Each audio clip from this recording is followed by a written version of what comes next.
Aquí estamos con un nuevo tema. Saludos, Ramón, Santiago. Saludos. Jordi. Los tres les saludamos a todos los que nos estáis siguiendo, los que os unís. Y entrando en tema nuevo, hemos estado hablando anteriormente El Señor de los Anillos, hemos estado hablando anteriormente a eso, del Apocalipsis. Y un poco los dos temas confluyen en algo. Hay un combate, hay una batalla. Que hemos estado diciendo que no es que sucedió o que sucederá, sino que está sucediendo. Y se está hablando que ahora, y lo estamos viendo en la sociedad, hay una polarización en todos los ámbitos, en la política, en la sociedad. Mucho más en Occidente se nota, en los países más desarrollados, que aquí, no tanto todavía, pero viene. Y se habla y se continúa hablando de estamos en un cambio epocal. Sí, es así. Pero ¿sabemos lo que es un cambio epocal? ¿Y ha habido otros cambios epocales? Ha habido otros cambios epocales en la historia. ¿Nos podemos referir a esos antiguos para entender un poco de qué estamos hablando? Sí. Vamos a hablar un poco de eso. Hay una pequeña diferencia, es que el cambio de epocal que estamos viendo en este momento es muchísimo más profundo y muchísimo más rápido que los que ha habido anteriormente. Sí. Veamos, por ejemplo. Yo quiero que veamos cuáles son los cambios epocales para que la gente... Por citar, hay un cambio epocal muy importante, es la aparición de la agricultura. Cuando los hombres dejan de ser... Pero bueno, prehistoria y... exactamente, sí. Bien. A ver. Pero para... más cerca de nosotros. Clásica. La clásica. El cambio, la caída del Imperio Romano, por ejemplo, que da paso a la edad, lo que llamamos de edad antigua, de la Edad Media, perdón. Que ha habido un cambio totalmente. En la época del Imperio Romano todo estaba organizado, había paz, había prosperidad, había control. Ahora aparece el caos, aparece un... Bueno, el problema es un primer cambio, digamos, uno de los cambios de época que ha habido. Pongamos siglos también. Sí. El siglo IV, siglo V de nuestra era. De nuestra era. Lo anterior era la etapa clásica. Exactamente. Que es Grecia. Sí, Grecia, Roma, en fin, toda la Hélade, lo que es el... Hablamos desde el siglo IV antes de Cristo. Sí. Alejandro Magno. Con la conquista de Oriente. Bien. Todo el helenismo, que es el progreso, en fin, la modernidad. Bien, eso se derrumba con la caída del Imperio Romano, que tienen unas características muy parecidas a las que está pasando en este momento, y luego hablaremos sobre ello. Luego aparece lo que llamamos la Edad Media. La Edad Media, que no es una edad oscura ni una edad retrógrada, ¿no? Completamente distinto. A mí es bueno saber, ¿verdad?, que persona muy interesada le puso el nombre de Edad Media. Lo de Edad Media viene del siglo XIX. Del siglo XIX por historiadores racionalistas, indicando que es una edad intermedia, que lo importante es pasar de la edad clásica a la edad moderna que viene después. Entonces es una época, digamos así, perdida. De perdida absolutamente nada. La Edad Media es la edad de la razón. Recordemos que quien contribuye a dar este paso fueron los santos, fueron el monaquismo. Es el monaquismo que salvó, digamos así, al mundo antiguo de la barbarie, y que poco a poco fue reconstruyendo un mundo nuevo, preservando la cultura y enseñando la cultura con la evangelización de los pueblos bárbaros. Exacto. Cuando hablamos de cultura hablamos de... porque entiendo que nos iremos al ámbito del pensamiento. Sí. Y el desarrollo del pensamiento. En la Edad Media hay dos grandes cuerpos de pensamiento, que es la patrística y luego la escolástica. Concretamente, en la Edad Media es la edad de la razón, del uso de la razón, en que la fe y la razón van al unísono, van de la misma mano, que es lo lógico, porque el que ha creado la fe es también el que ha creado la razón. Y el mundo es un mundo racional, como estamos viendo en este momento por las investigaciones científicas sobre el mundo, que es un mundo organizado y racional. De hecho, la Edad Media es donde aparecen las universidades, es donde comienza ya los estudios científicos. El otro día celebramos la fiesta de San Alberto Magno. Todo esto, la Edad Media tiene una característica, y es que la gente en la Edad Media sabía quiénes eran, a dónde iban y cómo llegar a ese destino. Sabían que venían de Dios, que iban a Dios y el camino para llegar a Él. Por tanto, la gente sería lo que sea, con sus debilidades, había sus guerras, había sus problemas, pero la gente sabía quiénes eran, tenían una razón de su existir. Porque al final hay un montón de gente que solamente quiere ver los pecados de la Edad Media. Y hay que saber que, entre otras cosas, no podemos comparar una persona de ese tiempo con otro de ahora, porque es que nos están queriendo comparar. Hay que contemporaneizar. Hay que ver la situación, qué era lo que en ese tiempo, incluso si comparamos la Edad Media con lo que estaba pasando en Asia, Medio Oriente y demás, nos damos cuenta que el progreso era enorme comparado con eso. Así, sí. Bien, tanto es un momento, digamos, una época determinada donde hay la gente sabía quiénes eran. Esto va a haber un cambio, un nuevo cambio de época, cuando aparece finales de la Edad Media, lo que se llama la Baja Edad Media, empieza en el siglo XIV, siglo XV, donde hay un cambio de mentalidad. Lo que es la razón y la fe que habían estado al unísono, que crearon lo que han creado, aparece una corriente filosófica que se llama el nominalismo. Es decir, hay un problema que recorre todo el pensamiento humano. Es el siguiente. Yo lo que conozco son cosas concretas. Veo, esta es una botella, esta es otra botella, eso es un vaso de plástico, es otro vaso de plástico. ¿Hay algo que unifique los vasos de plástico de forma que yo pueda decir, eso es un vaso, esto es una botella, esto es un micrófono, esto es una mesa? Es que es el problema de la esencia. Es el problema de lo que se llaman los universales. La mente humana tiene capacidad de conocer las cosas, lo que es la característica propia de un objeto, lo que se llama su esencia, lo que define que esto sea un vaso y no una botella. Tengo esa capacidad, o bien solamente me tengo que limitar a describir realidades independientes y sueltas. Esta botella es de plástico, mide tanto de tal, tiene tal volumen, etc. Está aquí, en este momento me tengo que limitar a esto. Es decir, renuncio yo a las grandes preguntas o me tengo que limitar únicamente a lo que yo puedo comprobar, observar. Entonces aparece esta forma de pensar, esta mentalidad que llamamos nominalismo, es decir, que las cosas son solamente nombres. Es decir, botella es un nombre que yo me he inventado para describir objetos similares, pero ¿qué es una botella? No lo sé. La esencia de las cosas yo no la sé.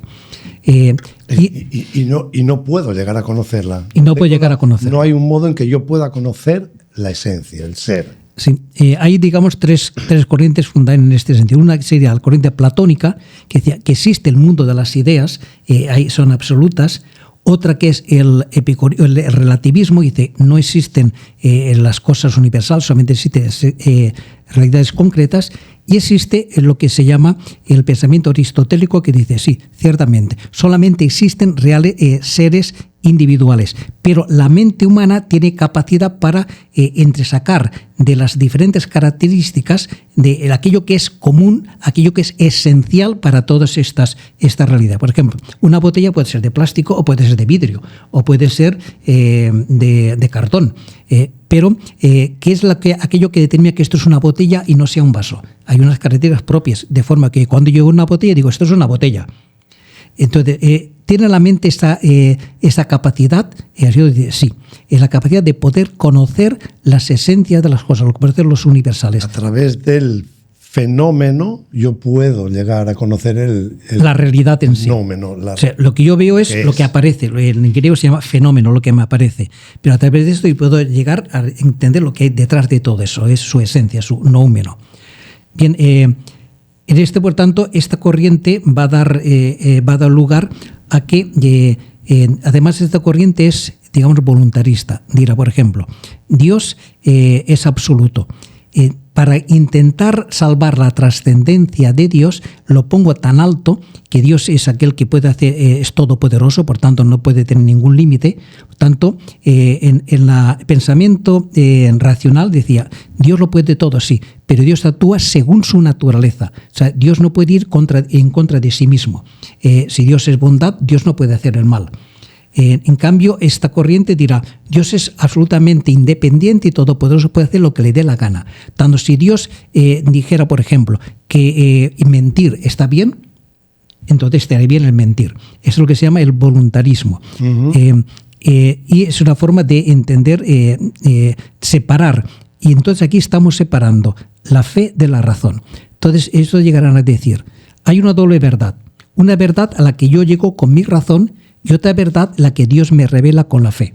En caso de conflicto entre la razón y la fe, tengo que aceptar la fe porque Dios es mucho más grande y tengo que aceptar eso. Que tengo que aceptar. Tengo que aceptarlo, pero no porque me convence, sino no tengo más remedio que aceptarlo. Entonces hay este divorcio entre la razón y la fe.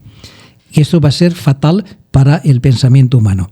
Recordemos que, remontándonos un poco al principio, la Iglesia, cuando dialoga con el mundo antiguo, no dialoga con las religiones paganas, dialoga con la razón. Porque sabe que la razón, Dios es racional, Dios es verdad. Por tanto, Él busca la verdad, no las costumbres de las religiones. Por eso dirá Tertuliano, llegó a decir que Dios no se mostró como costumbre, sino como verdad. Yo soy el camino, la verdad y la vida. Tanto esa colaboración entre la verdad, la razón y la fe es fundamental. Ahora, si yo separo ambos elementos, en un primer momento yo me decanto por la fe, porque Dios es como es y por tanto yo no puedo irme con Él. Pero esto va a dar lugar a que la razón siga un camino aparte y ahora ya el mundo empieza a transformarse. Ya no está centrado todo en Dios, como ocurría con la edad anterior, en que toda la vida circulaba en torno, yo soy criatura de Dios, voy hacia Dios, por lo tanto Dios es el que lo ocupa todo y toda mi vida está organizada en torno a Dios. Mi vida luego será como sea, tendré mis fallos, mis dificultades, pero todo está organizado en torno a Dios. Ahora empieza a surgir el hombre, el humanismo. Entonces, que el hombre empieza a ocupar el centro del pensamiento, el centro de la realidad. Por ejemplo, tenemos un caso concreto en la pintura o en la escultura. La pintura antigua, medieval, era una era iconográfica, es decir, en que se representaba, todas las pinturas eran catequéticas, me mostraban una imagen de lo que yo pienso o que yo creo que es Dios según Él me ha manifestado. Ahora empieza a pintarse la realidad. Y empieza unas pinturas de un Miguel Ángel o de un Rafael o las esculturas de un Miguel Ángel, con la Pietà, o bien el Moisés o bien el David, reflejan lo que es la realidad. Hiperrealistas. Luego también tenemos un momento en un pensamiento de un señor que se llama René Descartes, el cual el pensamiento, digamos, clásico medieval, con todo este nominalismo y que empezó a dominar las universidades, se había perdido en un montón de discusiones inútiles. Y él dice, bueno, esto ya no me sirve, vamos a empezar desde cero. O sea, ¿cómo yo puedo estar seguro, convencido de lo que yo pienso es lo real?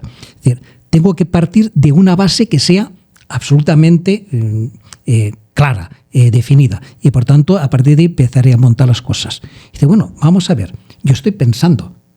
En este momento estoy pensando. Si estoy pensando significa que existo, porque si no existiera no podría pensar. Digo, por tanto, ya tengo una verdad inamovible, una verdad absoluta. Pienso, luego existo. Lo único de lo que no puedo dudar. La duda como sistema, a lo mejor lo que pienso no es verdad. Pero estoy pensando, por tanto existo. Es lo único que yo sé. ¿Dónde existo? ¿No? Entonces aparece el pensamiento como el principio de todo, lo cual va a ser un error gravísimo, porque si para pensar yo primero tengo que existir, no es que primero venga el pensamiento y luego la existencia, sino, porque eso yo lo había dicho San Agustín, me equivoco, o sea, fallor ergo sum, me equivoco, luego soy. Pero el primero es el ser, luego el pensamiento. Cambio, Descartes dará un cambio total al pensamiento humano, que es primero es el pensamiento y luego el ser. De forma que el pensamiento es lo que determina mi realidad. Sin saber las consecuencias que iba a traer eso cuando las sacaron los siguientes pensadores. Entonces, y a cambio, porque el pensamiento humano es analizar la realidad. O sea, yo veo esto de aquí y me pregunto, ¿esto qué es? ¿Esto por qué es? Que es así como comienza el pensamiento filosófico. Los primeros filósofos se ven el universo y preguntan, ¿esto qué es? ¿Por qué es? ¿Para qué es? Y se pregunta sobre la realidad. Ahora no, ahora aparece primero yo, mi pensamiento. Y mi pensamiento es el que va de alguna manera a determinar lo que es la realidad. fijamos bien, de estos primeros polvos van a venir los lodos que estamos viviendo en este momento. Los primeros filósofos de la naturaleza daban la naturaleza como algo real, como existente. Real y absoluto, que yo no hago, sino que encuentro, percibo y pregunto sobre ello. Pregunto sobre ello. Pero no fabrico. Exactamente. Entonces, este primer pensamiento dará origen a dos corrientes. Una podemos, para no alargar mucho, una sería Hume. Hume que dice, solamente existen realidades concretas, por tanto yo solamente me puedo limitar, yo no puedo conocer lo que son las cosas, sino solamente describir la realidad. Aquello que yo puedo observar, que yo puedo comprobar, que yo puedo pesar y medir, eso es lo único que yo puedo conocer. Lo demás es inconocible. ¿Dónde va la metafísica ahí? Ahí desaparece la metafísica.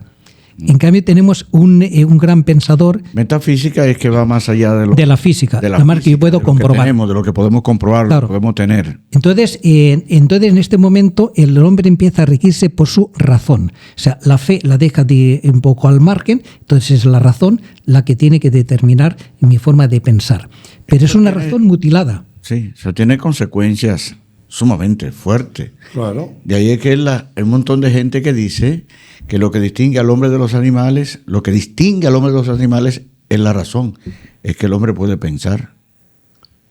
Sí, sí. Entonces, si alguien no puede pensar porque tiene algún problema, un síndrome, por poner un síndrome de Down, entonces podemos tener eutanasia porque... No, los síndromes de Down también piensan, ¿eh? Bueno, muy bien, pero yo me refiero, no tiene una racionalidad, ¿no? ¿Sí? Sí, pero no vayamos al fondo, vamos a ir paso por paso. Okay, porque eso ya intuimos por dónde pueden ir las cosas, ¿no?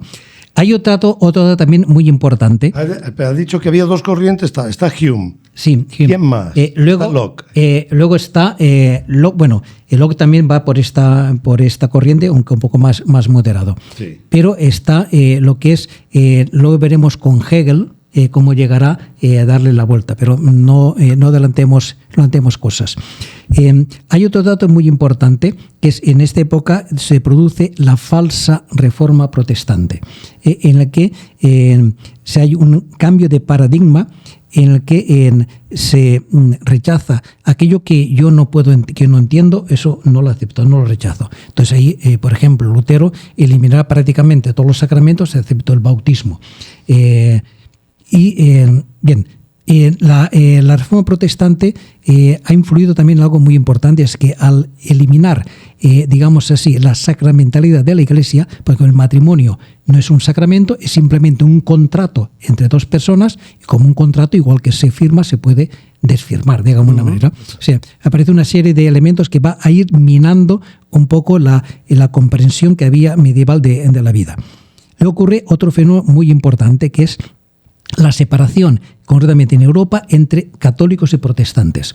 Esto va a llevar a una serie de enfrentamientos entre ellos que van a derivar en una guerra catastrófica. Les llama la Guerra de los 30 años entre católicos y protestantes, que se origina en el centro de Alemania, entre la parte católica y la parte protestante.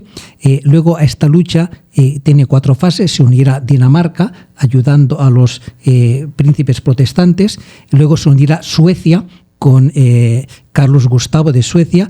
Y siempre al final de la guerra, de alguna manera prevalece la parte católica. La 5ª fase de esta guerra intervendrá Francia, pero Francia, que es una potencia católica, pero que intervendrá a favor de los protestantes por una razón muy sencilla, porque quien defiende a los católicos es Austria y España.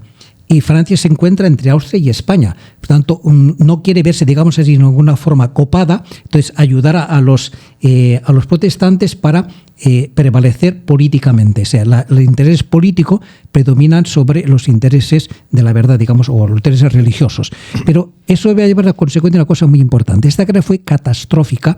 Hubieron millones de personas. Creo que la población europea, en el centro de Europa, quedó reducida a 1/3 de la población, murió, etc. Caso es que la gente dice, bueno, vamos a ver, la religión es fuente de conflictos. Por tanto, no es la base, no puede ser la base para nuestra convivencia. Somos seres racionales. usemos nuestra razón y por tanto organicemos la sociedad según nuestra razón, no según la religión. Y así aparece el derecho positivo con Hugo Grotius, en que somos nosotros los que tenemos que dar las reglas, las leyes que regulen nuestra convivencia. Estamos paso del siglo XIV al XV. No, estamos que el 15 XVI-XVII. ya hemos pasado el XVI. Sobre todo siglo XVI y principios del XVII. Ha habido cambios sociales también que van a marcar mucho el cambio de era, o sea, y cambios, ha habido inventos. Sí, por supuesto. Ha habido la imprenta. Descubrimiento. Ha habido la imprenta. De Galileo, de Copérnico, Exacto, se ha habido, pero no Todo eso, pero que afecta mucho al cambio Afecta local. mucho, sí. Ha habido la navegación, Descubrimiento de América. sí, pero que viene, ¿cómo se llama? La brújula. la brújula, No. bueno, el telescopio. El que permite triangular.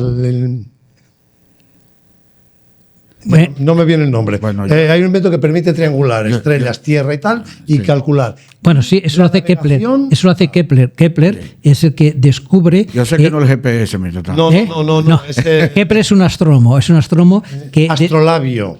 El invento del astrolabio. Ok. Que mejora la navegación muchísimo. Sí, muchos inventos. Entonces, sí, pero hay un crecimiento en el hombre. Sí, ciertamente. Un convencimiento de que. Y esto le podemos. llega a pensar que nosotros podemos con nuestra razón, somos racionales, podemos construir un mundo mejor con nuestra razón.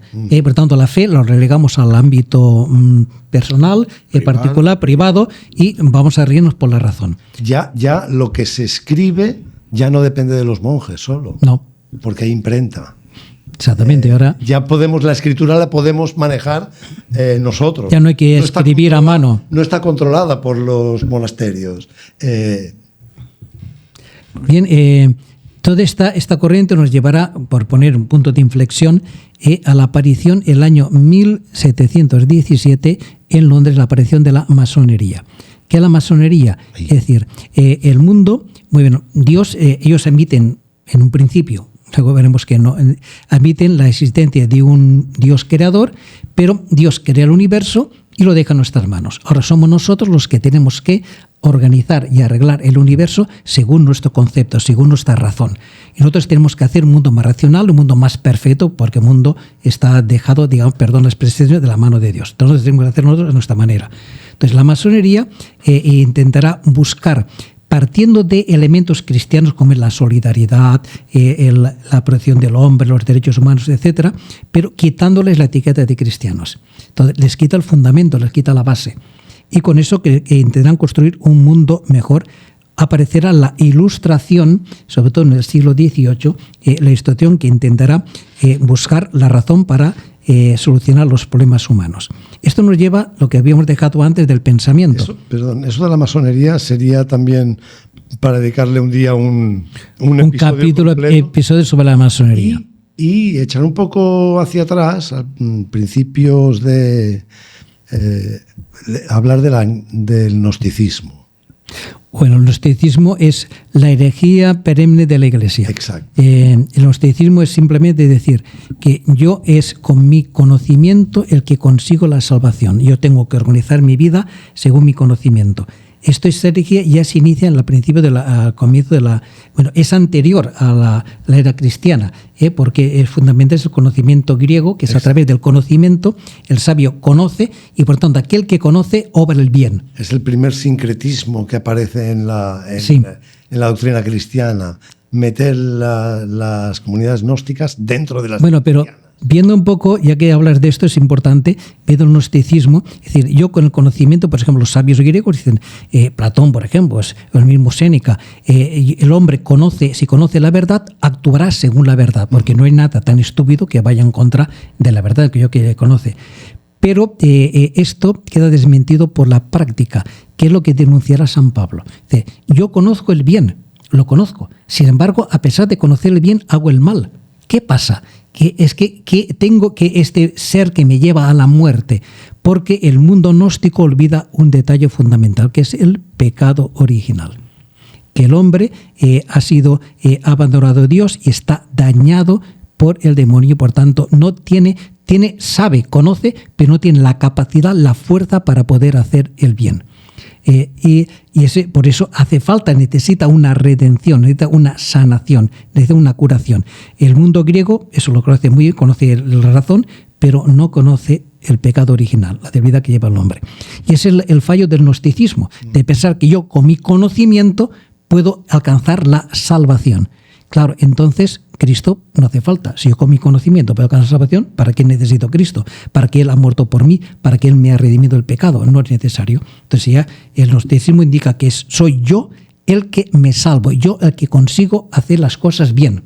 Hay una similitud, pienso yo, muy clara entre gnosticismo y masonería. ¿Es lo mismo? Pero en el fondo. Por eso lo mencionaba, porque hay como una línea en la historia de la humanidad que viene desde allí y que intenta... Y que llega hasta hoy, ¿eh? Sí. Y que al final es que han caído todos los imperialismos, que es el cielo en la tierra. Así es la cuestión, es el problema. Y Constantino, el gran emperador que, bueno, no quería más que usar la religión. Usando la religión, el imperio en la tierra, el paraíso. Y todos los grandes... Seguiremos por ahí, porque cuando lleguemos a la Edad Moderna, ahí aparece... Sí. Decíamos que había dos corrientes de pensamiento, una con Hume, otra con... Kant es uno de los grandes pensadores de esta época, que él de alguna manera acepta las tesis de Hume, pero él no está conforme con eso y dice, bueno, pero hay unas preguntas fundamentales que con el empirismo no se puede responder.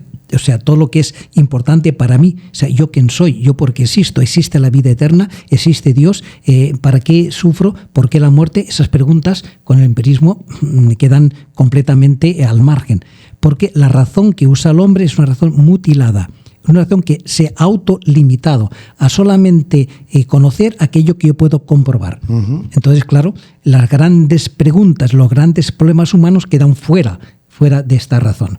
Entonces Kant intentará ver si se puede redescubrir la metafísica a partir de las bases del empirismo. Y hará la famosa crítica de la razón pura y dirá, no, imposible, fracaso, porque el pensamiento humano no está capacitado para estas cosas. Aquella explicación de los a priori y a posteriori. Sí, bueno, vamos a meternos en la explicación de la filosofía de Kant. El caso es que ya que no se puede. Pero dice, bueno, lo que no se puede por la razón teórica, sí se puede por razón práctica. Porque, vamos a ver, porque la convivencia humana sin la existencia de Dios no tiene base, no tiene fundamento. Porque muy bien, yo puedo hablar de los derechos humanos, pero si los derechos humanos los pongo yo, ¿quién me dice que yo no los puedo cambiar? Si no hay una base, un Dios que lo sustente, que lo apoye, entonces esto se derrumba. Como de hecho ha sucedido, y hoy cualquiera se inventa un derecho. Ahora vamos a ver. Por tanto, tiene que existir Dios de alguna manera. Entonces, yo llego a la existencia de Dios y, por tanto, a la existencia del alma y todas estas cosas a través de la práctica. Pero, claro, eso es reducir a Dios a algo, digamos así, operativo, algo práctico, pero no está el fundamento. El fundamento cae por su base. Frente a esto reaccionarán los discípulos de Kant, que es el idealismo alemán, con Fichte, Schelling, sobre todo con Hegel. Hegel dará la vuelta por completa y dirá que es la idea lo fundamental. Si al principio está la idea, y la idea, una idea que se va desarrollando y se va progresivamente haciéndose más perfecta. Entonces aparece la idea del progreso. Entonces aparece, yo tengo una idea, muy bien, esa idea, aparece la idea opuesta a esta idea, y entre ellos hago una síntesis. Me aparecerá una nueva idea, a la cual a su vez tendrá su contraria, y de las dos haré una nueva síntesis. Y así voy con tesis, antítesis y síntesis, voy progresando. Y cada vez el progreso es mayor, entonces llegará un momento en que llegaré a conseguir y a conocerlo absolutamente todo. Es el progreso indefinido. La dialéctica. Y el progreso que me lleva hasta lo mejor. Entonces, ese conocimiento dialéctico es en el fondo el que está a la base de lo que se llama el progresismo y también del cientifismo. Entonces, llegará un momento en que el hombre dirá, bueno, vamos a ver, el único conocimiento válido es el conocimiento científico, es decir, aquello que se puede comprobar, que se puede demostrar, que se puede medir. Por tanto, los demás conocimientos no son científicos, lo cual es un grave error. Porque, bueno, vamos a ir un poco hasta esto. Sí, Entonces, hay que hablar de positivismo y de Augusto Comte. Esa mentalidad es lo que da lugar al positivismo, con Augusto Comte, es decir, que el hombre con su razón y con la ciencia irá poco a poco descubriendo, por un ejemplo, ¿no? Yo voy por un pasillo, voy recorriendo este pasillo, me encuentro con una puerta cerrada, hasta que descubro el mecanismo para poder abrir la puerta. Sigo avanzando, me encuentro con una nueva puerta cerrada, hasta que descubro el mecanismo para poder abrirla. Llegará un momento en que yo conseguiré abrir todas las puertas y recorrer todo el pasillo, entonces habré conseguido todo el conocimiento total, conocimiento perfecto. Esto ahora no lo tengo, pero llegará con el tiempo. Y habla Comte de algo también muy, muy peligroso, y que llega hasta nosotros, que es las 3 edades del hombre. Y coloca la religión en la edad de la infancia. El hombre no habla de religiones, sino de todo lo que sea imaginaciones, fábulas, tal. Religión del hombre infantil. Luego el adolescente, y acaba con el hombre de la razón, y ahora llegará el hombre de la ciencia, que es el adulto. Increíble, Comte, que fue una figura clave para la sociología. Sí, claro. Y que detrás de... Padre de la sociología. Que detrás de las independencias latinoamericanas está el positivismo bien claro. Y está la masonería, eso está bien claro. Bien, entonces esta corriente del razonamiento, que en la masonería, lo que llevó a la Ilustración y lo que llevó de alguna manera a la Revolución Francesa. Padre, la Ilustración, ¿qué es? La Ilustración es siempre el hombre ilustrado, es el hombre racional, el hombre que se rige por la razón y que por tanto con la razón sabe cómo organizar la vida, cómo hacerlo. No es gente bruta, es gente que sabe. La gente que sabe, la gente inteligente. Tanto como nosotros somos inteligentes, que conocemos las cosas, somos los que tenemos que ayudar a la gente bruta, que no sabe, porque son infantiles, ellos no saben cómo, tenemos que ayudarles a cómo tienen que organizar la sociedad. Como nosotros. Se llaman los enciclopedistas. O sea, como hace unos días hablaban de Álvaro Orbelo. Sí. La enciclopedia con patas, no. Sí. Eran ellos. La Ilustración. Sí, nosotros tenemos el conocimiento, sabemos las cosas como son, y por tanto nosotros tenemos que organizar la sociedad. Esto llevará a la Revolución Francesa en nombre de la razón. De hecho, un signo que hace la Revolución Francesa es en la Catedral de Notre Dame de París, quitan la estatua de la Virgen e introducen la diosa razón, una muchacha introducida ahí como la razón. Ahora bien, ¿qué es lo que ha llevado a hacer esta razón? Ellos intentan construir un mundo perfecto en el que haya libertad, igualdad y fraternidad. Pero lo hacen sin la base que da la igualdad, la libertad y la fraternidad, porque la base es el cristianismo. El cristianismo que hace que todos los hombres sean iguales. No hay diferencia entre hombre y mujer, entre judío y gentil, todos somos hermanos. Y es lo que lleva el conocimiento de la verdad, que es Jesucristo, lo que me hace libre. Y esto es lo que me hace el ser hermano del otro. El otro es mi hermano porque todos somos hijos de Dios. Es fundamento cristianos. Ahora, yo le quito el fundamento cristiano y me quedo solamente con intentos humanos. O podríamos, por no mencionar Cristo y el cristianismo, podríamos hablar que la base es el amor. No, y en cambio aquí el origen es la venganza, la reacción contra la opresión de la monarquía, que al final es el origen de todas las izquierdas, una reacción vengativa, sí, que es contrario al actuar por amor o por el bien. La izquierda, por eso yo le digo siempre a mis hijos, no os fiéis de aquel que viene dando pena. El que viene de una situación quejándose que no hay derecho, somos oprimidos, hay que cambiar todo eso. Porque quiere reacción y te la va a estar exigiendo siempre. Que es lo que hacen los revolucionarios franceses. Se eliminan el antiguo régimen y crean un nuevo régimen. Pero ¿qué régimen han creado? No vino la libertad, ni la igualdad, ni la fraternidad. Lo que vino fue el terror y la guillotina. Porque esas ideas solamente se pueden imponer a la fuerza. Porque en ese sentido el problema es el corazón. El problema está en el corazón del hombre. Hay una situación injusta, obviamente, ¿de acuerdo? Pero esa situación injusta, ¿quién la ha creado? Le ha creado el corazón del hombre, que es injusto, que ama el dinero y por tanto quiere una situación de opresión, en que los capitalistas buscan el negocio y por tanto pagan al obrero lo mínimo, lo indispensable, etcétera, y una situación de esto. Entonces, si yo cambio la estructura, pero no cambio el corazón del hombre, crearé nuevas estructuras. Pero esas estructuras reflejarán también lo que tengo en mi corazón. Tanto serán tan injustas como las anteriores o más. Por eso Jesucristo no viene a cambiar las estructuras, viene a cambiar el corazón del hombre. Eso se puede poner un ejemplo claro. El pobre critica de corrupto al político, que mete la mano en la caja. El problema es que ese hombre es malo o que tiene acceso a la caja. Sí. Quiere decir, si tú estuvieras frente a la caja, ¿tú estás seguro que no harías lo mismo? Lo mismo, exactamente.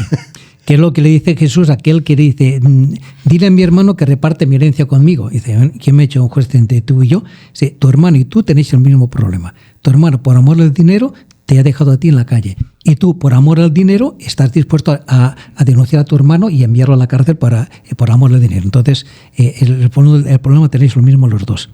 Te diría que Jesucristo viene a cambiar el corazón del hombre. Te pongo un ejemplo. En la iglesia, cuando la iglesia comienza, existía una situación social injustísima, que era la esclavitud. Uh-huh. La iglesia organizó manifestaciones en contra de los amos y todas estas cosas, algaradas y huelgas de hambre. No hizo esto. ¿Qué hizo? Anunciar el evangelio.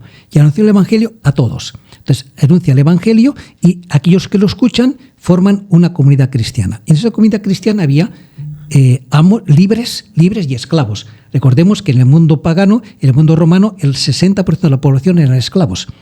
Entonces, ahí están juntos todos ellos. Están juntos en una sola comunidad. Pablo dirá que cada cual permanezca en la vocación a la que ha sido llamado. O sea, tú cuando escuchaste la predicación eras esclavo, continúas siendo esclavo. Uh-huh. Tú eras libre, continúas siendo libre. Y tenemos en la misma comunidad amos y esclavos juntos. Y vamos a suponer que para más esto sale elegido como responsable de la comunidad un esclavo, porque como son más, pues eligen el esclavo. Y a lo mejor en esa comunidad está el amo de ese esclavo. Claro, ahí tienen que saltar chispas. Hasta llega un momento en que el amo dice, tú no puedes ser mi esclavo, eres mi hermano. ¿Cómo puedes ser esclavo mío? Entonces, por eso, y la esclavitud salta en pedazos a partir de la comunidad cristiana. Sí. Es así, cambiando el corazón del hombre, es como se cambia la sociedad. Y de hecho, la iglesia primitiva logró cambiar la sociedad romana, eliminando la esclavitud, eliminando las luchas de gladiadores, de estas cosas. De hecho, hay una carta de San Pablo, no sé si es a Filemón. Filemón, sí. A Filemón, sí. Donde le devuelve a Onésimo. Básicamente le está devolviendo a Onésimo, el esclavo suyo. Pero te lo devuelvo como libre. Como hermano. Trátalo, por el amor que me tienes a mí, trátalo como hermano. Entonces, el problema no es en cambiar las estructuras, que este es el error, por ejemplo, de todos los revolucionarios, y también el error de la famosa teología de la liberación, que no han entendido absolutamente nada porque han seguido parámetros marxistas que llevan el mismo paso. ¿Qué es lo que hace Marx? Marx dice, este mundo es injusto porque hay aquellos que tienen los medios de producción y hay obreros que venden su fuerza de trabajo a favor de los medios de producción y de mala manera. Por tanto, este mundo injusto, ¿cómo se soluciona? ¿Cómo crear un mundo igual? Ahí aparece el igualitarismo, que todos seamos iguales. Pero Dios no ha creado todo el mundo igual. Porque Dios ha creado a unos altos, a otros bajitos, a unos inteligentes, a otros menos inteligentes, a unos gordos, a otros flacos. Hay variedad inmensa, porque Dios no se repite, porque Dios hay ¿cuántos miles de millones de árboles habrá? ¿Cuántos miles y miles de millones de hojas habrá? Y no hay dos que sean iguales, porque Dios es así. Pero lo importante no es la igualdad, sino que todos somos hermanos y por tanto todos nos ayudamos unos a otros. O sea, en el fondo el paraíso en la tierra no existe. No existe. El paraíso es otro. Lo que quiere hacer el marxismo es construir un paraíso en la tierra. ¿Cómo? Pues digamos que todos somos iguales, en los medios de producción que sean para todos. Entonces, como los que los tienen no lo van a dejar de buen grado, hay que eliminarlos y hay que hacerlos a la fuerza y hay que implantar la dictadura del proletariado. Como la Revolución Francesa, hay que cortar la cabeza a todos los nobles, a todos aquellos que son antirrevolucionarios, porque entonces cuando aparece alguien que no está de acuerdo con tus ideas, es un antirrevolucionario, es un disidente y al disidente hay que liquidarlo. Eso es la norma de todas las revoluciones. A ver, entonces yo creo que con todo lo que hemos hablado ya hemos llegado casi a 2 cambios epocales, porque hemos pasado de Edad Media a la Edad moderna que y estamos llegando a la contemporánea. Sí, podemos decir que la edad, por poner etiquetas, que no es exactamente así, pero no, la Edad Media es la edad de la fe y la razón conjunta, la Edad moderna es la edad de la razón, en mi razón, yo con la razón puedo construir las cosas, pero esta razón, este mundo de la razón ha hecho clac, ha explotado. Porque ¿dónde ha explotado? Cuando el mundo estaba finales del siglo XIX, principios del siglo XX, la Belle Époque, en la que todo era paz, por fin, por primera vez en el mundo, en Europa, había habido una paz de más de 40 años. La última guerra fue en 1870 entre Francia y Prusia. Ahora había habido paz, eran todos los grandes gobernantes del momento, el rey de Inglaterra, el zar de Rusia, el Kaiser de Alemania, eran primos hermanos. Todos primos hermanos de la reina Victoria. Y además se parecían físicamente los tres perfectamente. Pero todo esto, la creación de la razón va a estallar en pedazos con la Primera Guerra Mundial, que es la guerra más absurda que se puede plantear, porque nadie quería la guerra. Nadie quería la guerra, pero las circunstancias fueron llevando a que la cosa estallara. Porque Austria exigía justicia a Serbia, porque según ellos habían sido los serbios los instigadores del asesinato del príncipe heredero, el archiduque Francisco. Pero entonces Alemania dice, yo te apoyo porque era aliado de Austria, pero Rusia era protector, digamos, de Serbia. Dice, no, un momento, si ustedes van allí, yo ayudo a Serbia. Y de hecho, el Kaiser escribió una carta a su primo, el zar de Rusia, San Nicolás, y dijo, mira, vamos a ser racionales y no vamos a parar esto de aquí. Pero las comunicaciones en Rusia eran un poco lentas y ya había empezado la movilización del ejército ruso. Entonces, pues, también nosotros movilizamos. Y claro, cuando empiezan, bueno, pero, sin querer se estalló la guerra más absurda que puede haber en el mundo. Subterráneo que es el anarquismo que se está metiendo en toda Europa, lo que serían hoy los antisistemas. Porque en España también el anarquismo estaba ganando adeptos. En Barcelona en 1900 hubo una semana tremenda, lo que llaman la semana trágica, de incendios. Sí, el anarquismo estaba por todas partes. Y provocando, era la famosa muerte de la reina, de la emperatriz Sisi, fue obra de un anarquista, en fin, todas esas cosas. Bien, pero para resumir un poco la situación, en primer lugar, intentar construir el paraíso en la tierra lleva al infierno en la tierra, que es lo que vemos en la Revolución Francesa, vemos en la Revolución Rusa, que hace lo mismo. Queremos construir un mundo nuevo, pero el hombre que construye este mundo nuevo es el mismo que construyó el antiguo. Tanto, si yo cambio la estructura, pero no cambio el corazón del hombre, las nuevas estructuras serán iguales o peores que las anteriores. Y por eso tenemos que la Revolución Rusa, ¿qué llevó? ¿Llevó al paraíso en la tierra? No, llevó a los gulags, llevó a los campos de concentración, llevó a la muerte de millones de personas, por ejemplo en Ucrania, con el homólogo, no sé si sea así la expresión, en que 12 millones de ucranianos murieron de hambre, porque el Estado arramblaba con toda la cosecha y no los dejaba ni siquiera para comer. En fin, y eso que hemos visto en Rusia, lo hemos visto en China con Mao, lo hemos visto en la Camboya de Pol Pot, no sé si alguien conoce un poco la historia. La mitad de la población. La mitad de la población se lo cargó el Pol Pot. Es decir, todo esto, y lo mismo está ocurriendo, por ejemplo, el nazismo, en que quiere hacer la raza aria, que es la raza perfecta, y ya sabemos a dónde conduce toda esta situación. Es decir, entonces, que además ocurre otra cosa importante en el pensamiento científico.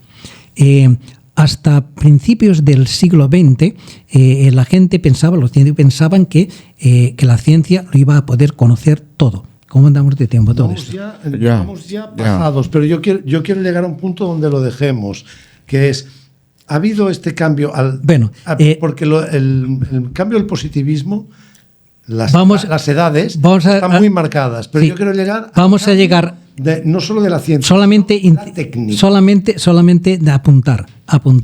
En el final del siglo XX pensaba que la ciencia podía llevar a todo. Hasta pensaba, por ejemplo, la teoría newtoniana, que el mundo era eterno y estable. Pero empieza a descubrirse en 1900, con Max Planck, empieza a hablarse de la física cuántica, la física de lo pequeño, de lo más pequeño.